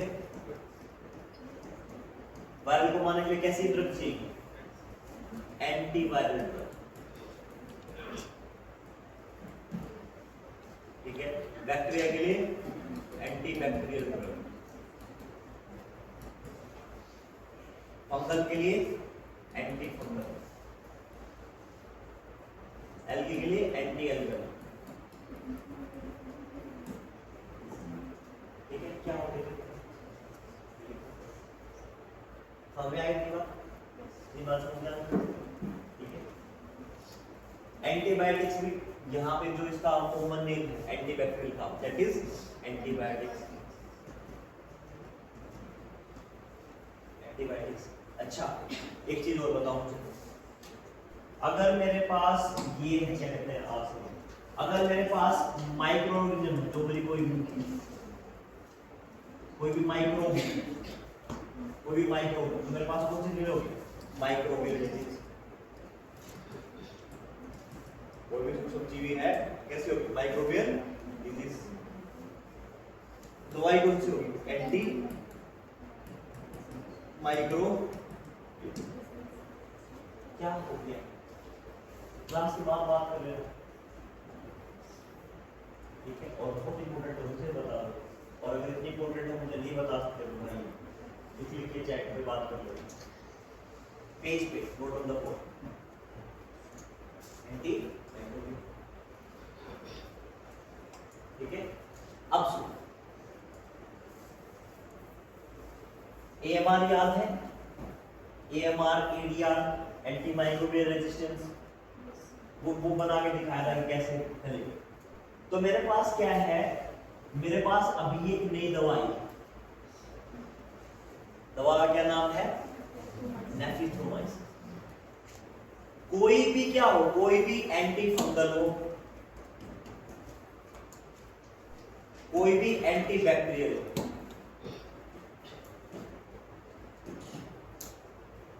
और या फिर एंटी माइक्रोबियल हो। अगर किसी भी इन दवाओं के खिलाफ में क्या बन गया है? एंटी माइक्रोबियल रेजिस्टेंस आ गया, तो आप क्या कर सकते हो? उन सारी दवाइयों की जगह इस दवा को, तो यानी क्या है? ये एंटी माइक्रोबियल रेजिस्टेंस जिसमें आ गई है उसके अगेंस्ट में काम करेगा। यानी कैसी लाइन की होगी? सेकंड लाइन ऑफ डोज, या सेकंड लाइन ऑफ ड्रग, ठीक है? गिरीश रहने दिया करो, मत करो ये सेकंड लाइन ऑफ, ध्यान रखना। नेक्स्ट, अब बात ये कि फंगल भी है, बैक्टीरियल भी है और माइक्रोबियल भी, तीनों लोग।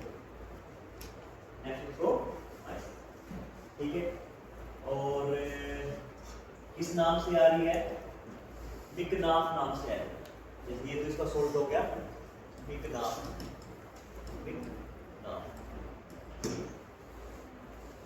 Trade name. आप अगर दवा में जब आपके मांगोगे कि सर नेफ्रिथ्रोमाइसिन दे दो, तो शायद ना भी दे पाए, तो क्या बोलना पड़ेगा आपको जाकर? ठीक है, इस नाम से बिका करेगी। सेकंड लाइन ऑफ ड्रग है, ठीक।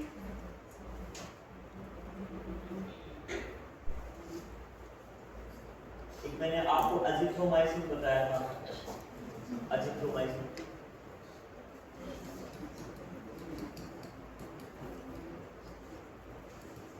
बताया था। अमोक्सिमाइसिन और एजिथ्रोमाइसिन,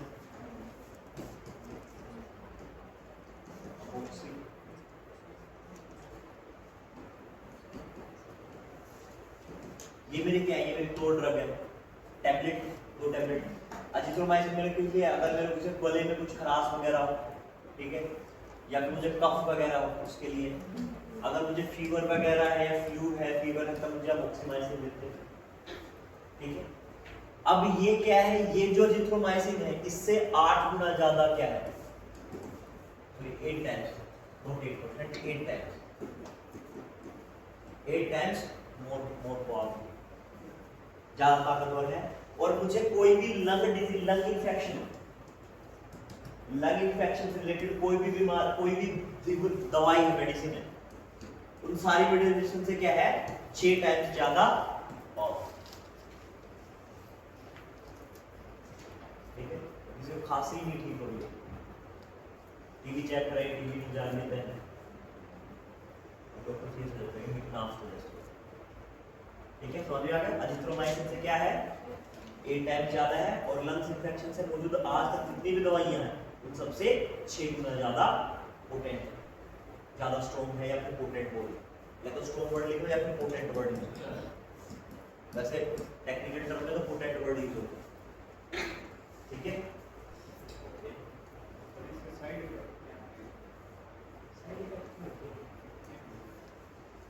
साइड इफेक्ट वही, देखो अजिथ्रोमाइसिन भी काम कर रही थी, और अजिथ्रोमाइसिन ने काम करना बंद क्यों कर दिया? क्योंकि हमने शाने बढ़ के क्या दिया है?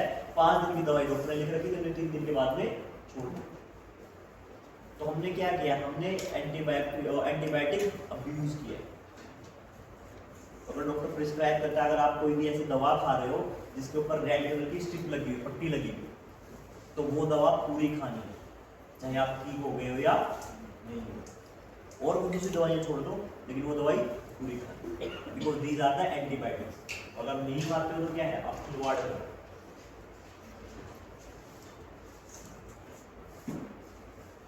बस डर ये है कि इसके खिलाफ भी एंटीबायोटिक रेजिस्टेंस है हो जाएगा।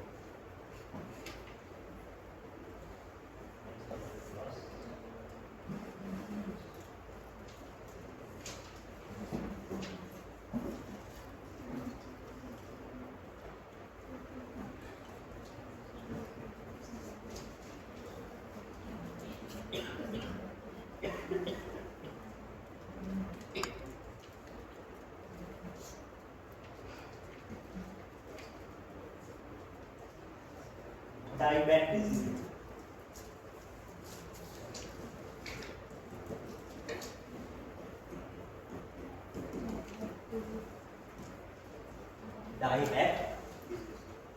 ध्यान रखना ये इंसानों के लिए ये बहुत होती है। किस पेड़ में होगी? नीम के पेड़। स्पेशल लिख लो, 2-3 स्टार लगा के, इंसानों में नहीं होती है, प्लांट में। ठीक है, जो भी नीम का पेड़ होता है उसकी या तो टहनियों में या फिर टहनियों की टिप में ये बीमारी देखने को, वहां पे क्या हो जाता है, वो मरने लग जाती है आगे से, या तो टहनियां मरने लग जाएंगी, पूरा पूरा पेड़ आ रहा है, या फिर आगे से जो क्या है, जो ब्रांचेस नहीं निकलेंगी, वो ब्रांचेस में क्या लग जाएगी, मरने लग जाएगी। देखो होना क्या चाहिए, अगर कोई पेड़ सूखता है, कंडीशन क्या कहती है, कंडीशन ये कहती है कि वो बीज से सूखे, कोर से सूखना स्टार्ट हो, या फिर जड़ों से खत्म होना स्टार्ट हो। लेकिन होता क्या है, ये टिप से स्टार्ट होगी और अंदर की तरफ बढ़ेगी, टहनियों से स्टार्ट होगी और सेंट्रल पार्ट की तरफ बढ़ेगी। क्या कौन सी बीमारी है? डायबिटीज। इसमें सिर्फ नीम के पौधे देखने को मिलते हैं, इस वजह से होती है। ठीक है, ये है पोम्पोपोसिस, देख लो पोम्पोपोसिस,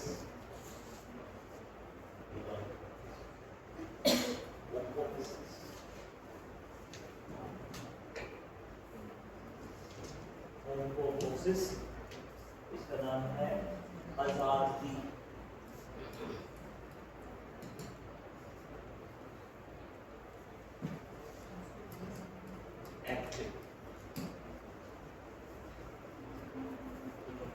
और एक ऐसी डिजीज है, it is a fungal disease. हाँ, और नीम पे लगती है जयदेव, और ये फंगल है, फंजाई, फंजाई क्या नाम क्या है, पोम्पोसिस अजार्डी। सिम्टम्स में क्या दिखाई देगा, जो टहनियां हैं मेन, या फिर आगे क्या है, नई कोपले निकल रही है, वहां से स्टार्ट होगा पेड़ सूखना और फिर अंदर की तरफ बढ़ेगा। सबसे पहले कौन से साल में देखा गया था? 1990 में सबसे पहले डिटेक्ट किया गया था। कहां पे? उत्तराखंड में। उत्तराखंड में।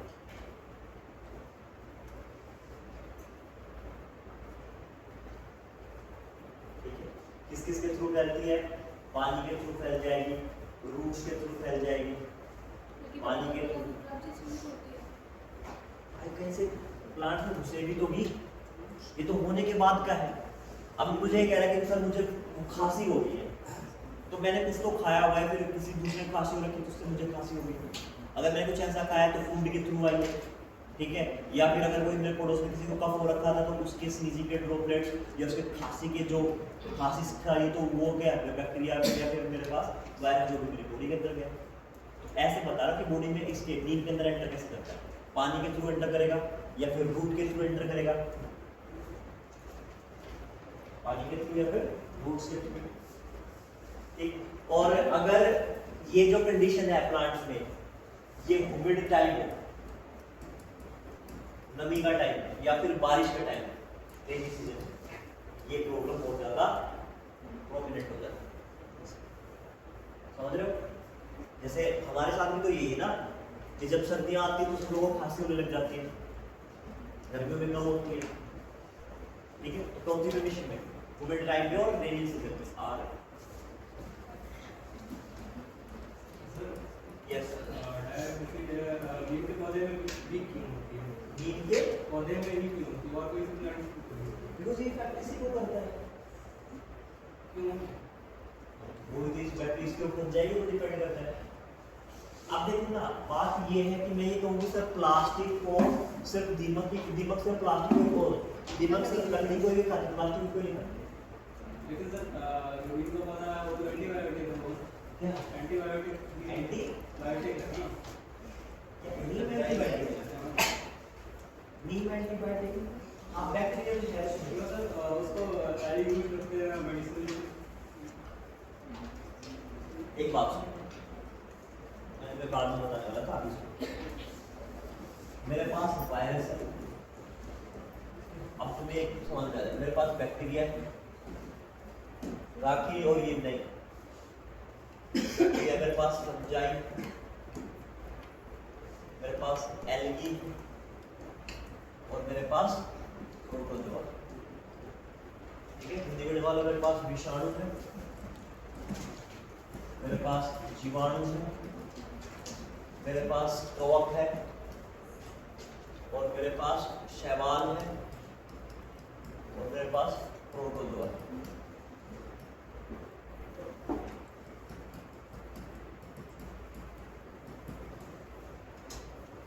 ठीक है, अब सिंपल सी बात है, कुछ सबसे खतरनाक क्या है?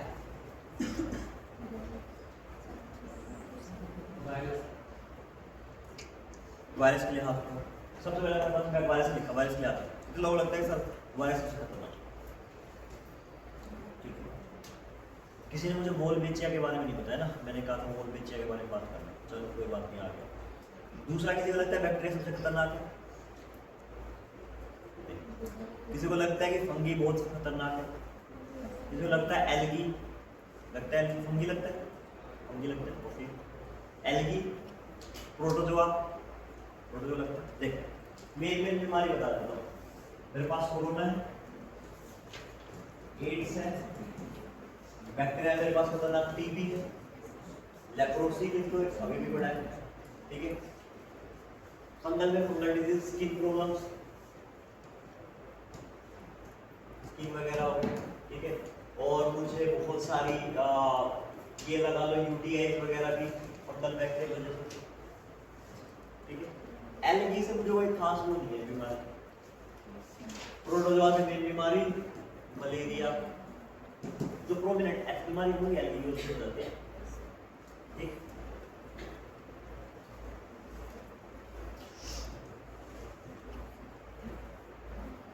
मेरा वायरस, जिन लोगों ने वायरस के लिए हाथ उठाया था, ओके, क्यों लगता है वायरस खतरनाक है? फास्ट ग्रो करता है और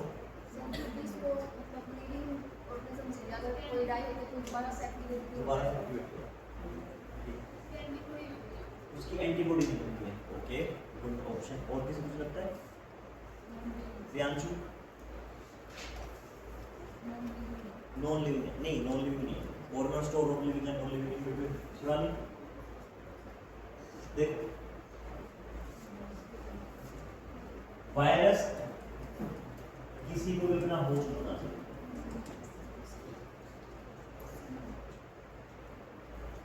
एनिमल में रह सकता है, एनिमल सेल, ठीक है,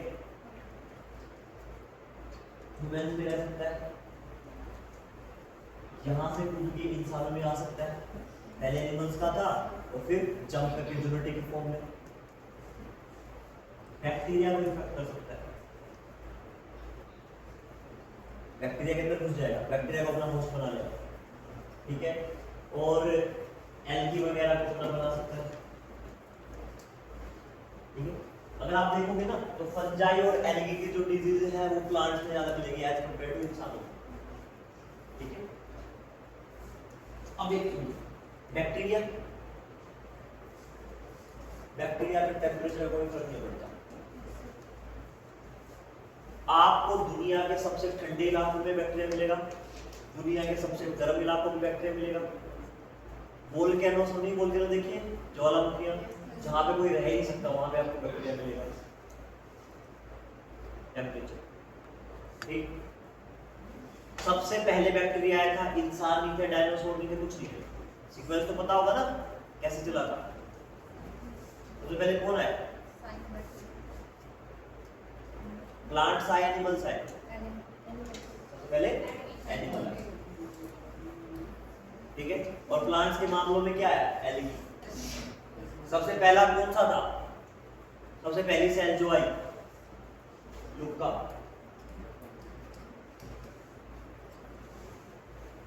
लास्ट यूनिवर्सल कॉमन एंसेस्टर। लिख लिया करो ये, last universal common ancestor. Last universal common ancestor. LUCA पहली सेल थी जो कहां आई थी एग्जिस्टेंस में, और कहां आई ये? सी में। सी को थोड़ा वोटर लिखा, कहां आई? वोटर। फिर क्या हुआ? प्लांट्स के मामले में सबसे पहले एल्गी आए, कहां आए? वोटर में। कहां पे आए? वोटर। अब दिक्कत क्या थी? दिक्कत ये थी कि अगर मुझे स्ट्रक्चरल एनिमल चाहिए या फिर कोई बड़े एनिमल चाहिए तो उनके लिए क्या रिक्वायरमेंट है? ऑक्सीजन की रिक्वायरमेंट। और ऑक्सीजन सबसे पहले स्टार्ट किसने की? ब्लू ग्रीन एल्गी ने मैंने स्टार्ट की। और जब क्या हुआ? जब एक मात्रा में धरती के ऊपर ऑक्सीजन का मात्रा बढ़ गई, then what will happen? Oxygen dissolve होना स्टार्ट हुई। कहां पे? पानी में। और कुछ टाइम में जब ऑक्सीजन सफिशिएंट मात्रा में क्या होगी? डिसॉल्व होगी, तो पानी के अंदर एनिमल स्टार्ट होंगे, ठीक है। कैसे वाले? इनवर्टिब्रेट्स, बिना रीढ़ वाले जानवर।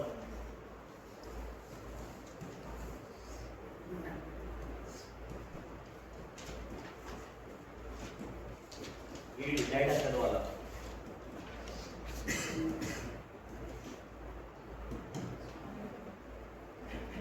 क्या हो गया? इनवर्टिब्रेट्स। इनवर्टिब्रेट्स का क्या था? इनवर्टिब्रेट्स ने अपनी तादाद बढ़ाई। सबका यही है कि अगर आपको किसी मात्रा में किसी जगह पे किसी लोकेशन पे बहुत ज्यादा फूड मिलता है तो आपकी पॉपुलेशन हमेशा अपने आप बढ़ जाएगी। बिहार, यूपी, यहाँ पे इतनी ज्यादा पॉपुलेशन क्यों है? अंदर तो इसको इतनी ज्यादा पॉपुलेशन क्यों है? कि रीजन कैसा है? कैसा क्षेत्र है? फर्टाइल। आप क्या करोगे? आप नॉर्मल डाल दो कुछ भी खाने के लिए तो उग जाएगा। जहां पे फर्टिलिटी ज्यादा होगी, उपजाऊ जगह ज्यादा, वहां पे क्या है? पॉपुलेशन अपने आप ज्यादा होगी। क्योंकि लैंड की फर्टिलिटी रेट किस पे डिपेंड करती है? एनिमल्स की फर्टिलिटी रेट पे। अब ऑक्सीजन का लेवल जब बढ़ा समुद्र में पहुंच जाता तो क्या है? बिना रीढ़ वाले जानवर है, और इन्होंने अपनी तादाद बढ़ा दी। लेकिन बिना रीढ़ वाले जानवरों के साथ में क्या हो सकता था? एक दिन पॉपुलेशन बढ़ जाती और खाना कम पड़ जाता है। इवोल्यूशन हुआ। इवोल्यूशन ने क्या कर दिया? इवोल्यूशन ने इनको रीढ़ की हड्डी दे दी, और मेरे पास कौन से है? नई तरह की स्पीशीज है दैट आर वर्टिब्रेट्स, रीढ़ वाले जानवर। और रीढ़ वाले जानवर का सबसे बड़ी फायदा क्या था? कि वो अपने रीढ़ का यूज करके क्या कर सकते थे? मूवमेंट कर सकते थे। इनवर्टिब्रेट्स के साथ सबसे बड़ी कॉम्प्लिकेशन ये थी कि वो एक ही जगह पे जिंदा रहेंगे, एक ही जगह पे रहेंगे, एक ही जगह पे मर जाएंगे। मैं अर्ली वालों की बात कर रहा हूं, मैं मॉडर्न इनवर्टिब्रेट्स की बात, इनवर्टिब्रेट्स की बात नहीं कर रहा हूं। जब तक इंसान नहीं आए थे, जब तक डायनासोर्स नहीं आए थे। And then what will happen? मेरे पास वर्टिब्रेट्स है, सुन रहे हो? वर्टिब्रेट्स में क्या हुआ? वर्टिब्रेट्स ने अपनी रीढ़ का इस्तेमाल करके पानी में मूवमेंट करना स्टार्ट कर दिया। मेरे पास स्मॉल फिशेस आई, और जैसे जैसे मात्रा क्या हुई? अब दिक्कत दो तीन चीजें हुई। ये वर्टिब्रेट्स क्या कर रहे थे? CO2 रिलीज कर रहे थे। ब्लू ग्रीन एल्गी ने वातावरण से क्या ले लिया? CO2 लिया, और CO2 लेके पानी के अंदर O2 की मात्रा ज्यादा बढ़ाई। जब पानी में O2 बढ़ा तो क्या है? इनवर्टिब्रेट्स। और इनवर्टिब्रेट्स ने क्या किया? एक ही जगह पे रह के खाना खत्म कर दिया। लेकिन खाने की खोज में जानवर दूर बढ़े, फिर आए वर्टिब्रेट्स, रीढ़ वाले। रीढ़ की जगह क्या कर दिया? उनको मोबिलिटी दे दी, चलने की क्षमता दे दी, कि पानी के अंदर चल पा रहे। सारी चीज अभी पानी के अंदर, और ये पानी के बाहर कुछ नहीं है। Then what will happen? इन्होंने क्या किया? इन्होंने मात्रा बढ़ाई CO2, और जैसे ही CO2 की मात्रा पानी में ज्यादा बढ़ी, CO2 क्या होती है? हल्की, वो बाहर गई। वातावरण में क्या? CO2 की मात्रा बढ़ी, और जब CO2 की मात्रा बढ़ी तो क्या हुआ? प्लांट्स आए, और और प्लांट्स पहले थे तो धरती पे आए, धरती पे पहले एनिमल्स नहीं आए, कौन आए? प्लांट्स। प्लांट बढ़ते रहे। वो इनवर्टिब्रेट्स के बाद में क्या था? इनवर्टिब्रेट्स के बाद में आए मेरे पास, अब क्या था? अब समुद्र छोटा पड़ गया फूड की खोज में। इंसान हमेशा गया है तो भोजन की खोज में गया है। आज हमें अच्छी लकड़ी चाहिए, उसका सबसे बड़ा फायदा क्या है? अच्छा खाओगे, फूड की खोज में। लोग एक जगह से दूसरी जगह पे किसकी खोज में जा रहे हैं? फूड की खोज। इवोल्यूशन हुआ एंड देन एम्फीबियंस आए।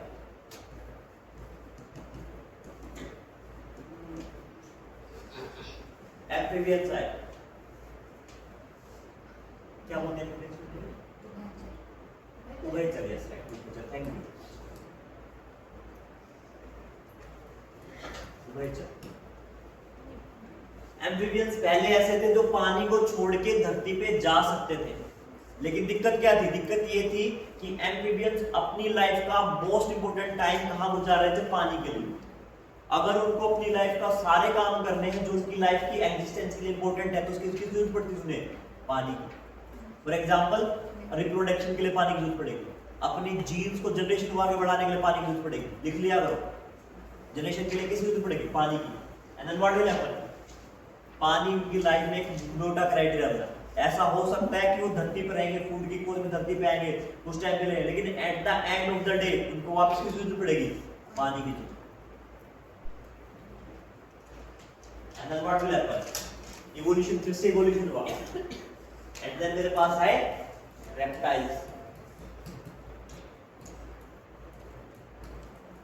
सरीसृप, रेंगने वाले जानवर। पूछोगे तो पैर भी थे, और जो यहाँ पे ब्लॉकेज था, ब्लॉकेज क्या था? वाटर का। वो ब्लॉकेज खत्म हो गया। इनकी स्किन कैसी थी? हार्ड थी, धूप को रोक लेगी, और इनका कोई इनको अपनी लाइफ आगे बढ़ाने के लिए किसी जरूरत नहीं थी, वाटर की जरूरत थी नहीं। तो यानी लाइफ पहली बार क्या हुआ? लाइफ पहली बार जमीन पे थ्राइव करने का चांस आया कि अपनी पूरी जिंदगी कहाँ काटेंगे? जमीन पर काटेंगे, पानी से कोई लेना देना है नहीं। एंड देन लेकिन अभी भी इनकी लाइफ का कुछ हिस्से में क्या था? पानी इंपॉर्टेंट था। यानी अब ये क्या करेंगे? अब इनको बच्चे पैदा करेंगे, पानी में जाने की जरूरत नहीं है, लेकिन ये क्या करेंगे? एग देंगे, और एग में कुछ मात्रा में क्या होगा? पानी होगा। एग में क्या होगा? फ्लूइड के फॉर्म में वाटर होगा, नॉट एग्जैक्टली पानी, पर फ्लूइड में एक कंपोनेंट क्या होगा? वाटर। और फिर वो क्या करेगा?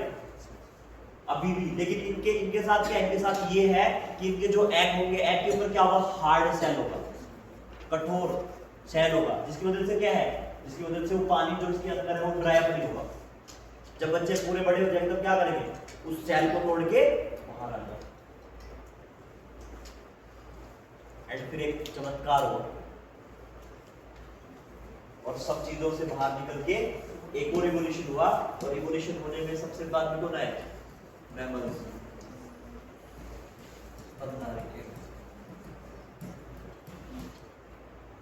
और स्तनधारी ने क्या कर दिया? स्तनधारी ने सब कुछ बदल दिया। मैमल्स ने सब कुछ चेंज कर दिया। अब उन्हें ना पानी की जरूरत है, ना उन्हें हार्ड सेल की जरूरत है, और सीधा बच्चे पैदा करते हैं। और ये सबसे कमाल के कौन है? तो मैं जो ये बात बता रहा था, मेरा जो वायरस है वो सबको करेगा। मेरा बैक्टीरिया एक्सट्रीम कंडीशन से ले सकता है, लेकिन मेरे बैक्टीरिया और वायरस अभी भी खतरनाक नहीं है।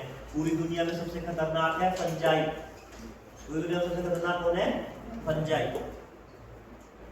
बट फंजाई के साथ दिक्कत क्या है? फंजाई के साथ सबसे बड़ी दिक्कत ये है कि फंजाई को सरवाइव करने के लिए they need a certain temperature.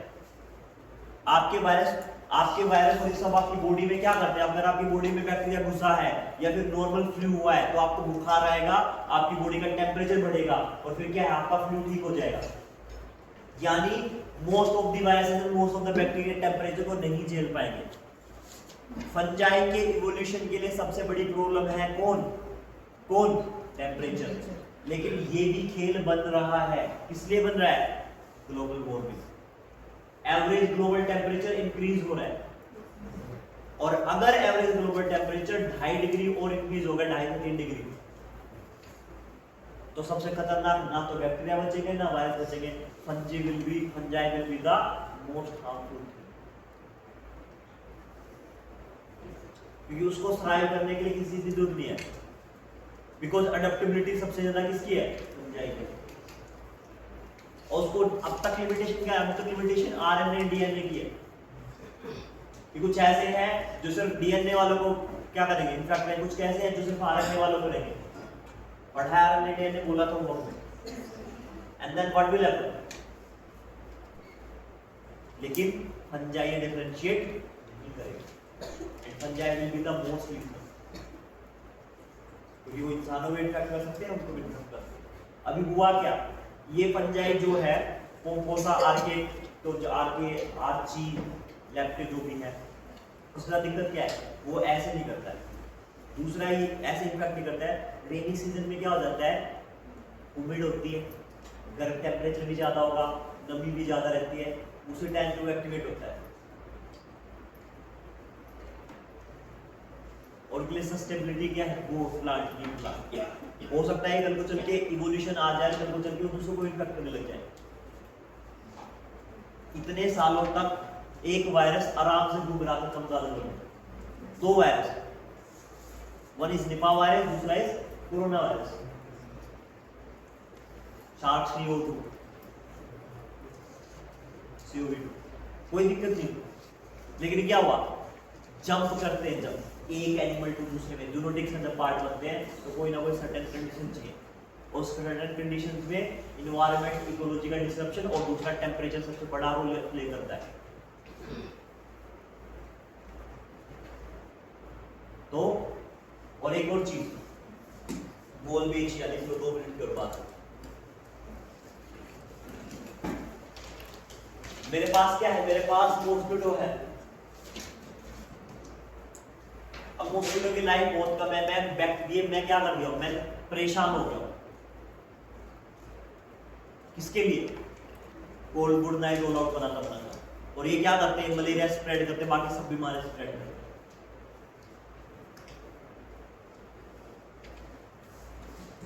Pardon for my drawing, मुझे नहीं पता ये मच्छर एटिक है क्या है, कोई आबादी,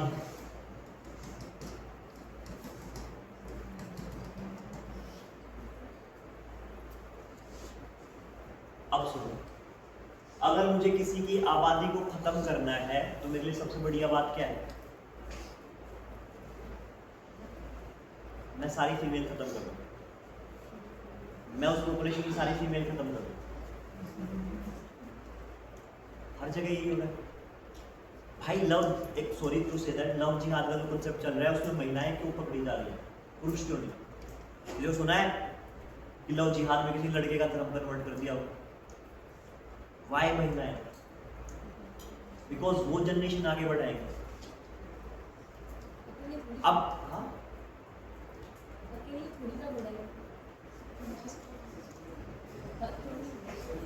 I'm talking about the convergence, और आप एक धर्म को कन्वर्ट करते हैं, that is a love conversion करना, ठीक है। और ऐसा नहीं कि वही वहां पे ही होता है, इधर भी है लव जिहाद, उसका घर वापसी वाला, ठीक है। वहाँ वो तो लोग वैसे बदनाम है इस्लामोफोबिया के नाम से कि क्या हो गया है, लेकिन इधर भी तो है, वो कहते हैं 5 लाख रुपए देते, 2.5 लाख तो इधर भी देते हैं। जो पार्टी आज रूल कर रही है उसके साथ एक बहुत बड़ी विंग है जिसको अमेरिका ने किसी टाइम पे टेररिस्ट ग्रुप घोषित कर रखा था, ठीक है, नाम नहीं लेना चाहिए, पता है तुम लोगों को। एंड देन वो भी दे रहे हैं घर वापसी के नाम पे 2.5 लाख रुपए, तुम्हें दम होना चाहिए, करवाओ वो। अब देखो मेरे साथ क्या है, मैं अब देख एक चीज है, have you heard about olive ridley turtle?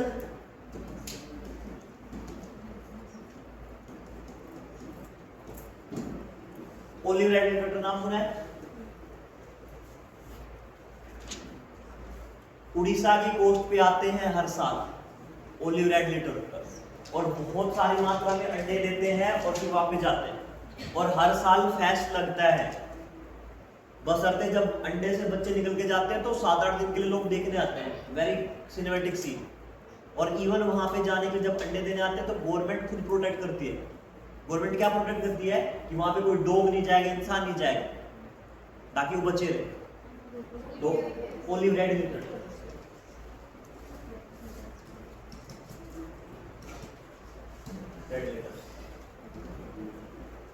ठीक है। होमवर्क लिखो, what is the difference between turtle and tortoise. Turtle and tortoise में क्या फर्क है? दोनों एक जैसे होते हैं। Turtle versus tortoise. टर्टोइज, अब ओलिव रेड टर्टल का क्या है? अगर अब देखो सेक्स डिटरमिनेशन हमारे कैसे होता है? एक्स वाई क्रोमोसोम की वजह से, ठीक है। लेकिन इनमें ऐसे नहीं होता सेक्स डिटरमिनेशन। इनमें सेक्स डिटरमिनेशन कैसे होता है? टेम्परेचर के अकॉर्डिंग। अगर बहुत ज्यादा गर्मी है तो वुमेन, फीमेल, और अगर टेम्परेचर ठीक ठाक है, नॉर्मल है, then it will be male. लेकिन ग्लोबल वार्मिंग से क्या हो रहा है? टेम्परेचर इंक्रीज हो रहा है, और टेम्परेचर इंक्रीज होने से ऑटोमेटिकली क्या है, सारे ओलिव रेड टर्टल कैसे बनेंगे? फीमेल। और अगर फीमेल बनेंगे सारी मेल नहीं बचे तो फिर आगे नहीं बढ़ेगी जनरेशन। सिर्फ ग्लोबल वार्मिंग हमें प्रभावित नहीं कर रहा है, इनको प्रभावित कर रहा है। एक पूरी आबादी खत्म होने की कगार पे। तो वोल्वेचिया क्या कहता है? वोल्वेचिया ये कहता है कि भाई मैं ये करूंगा। अब मच्छर है, उन्होंने वोल्वेचिया के नाम से एक मच्छर में इंजेक्ट कर दिया। मान लो इस मच्छर में इंजेक्ट हो गया,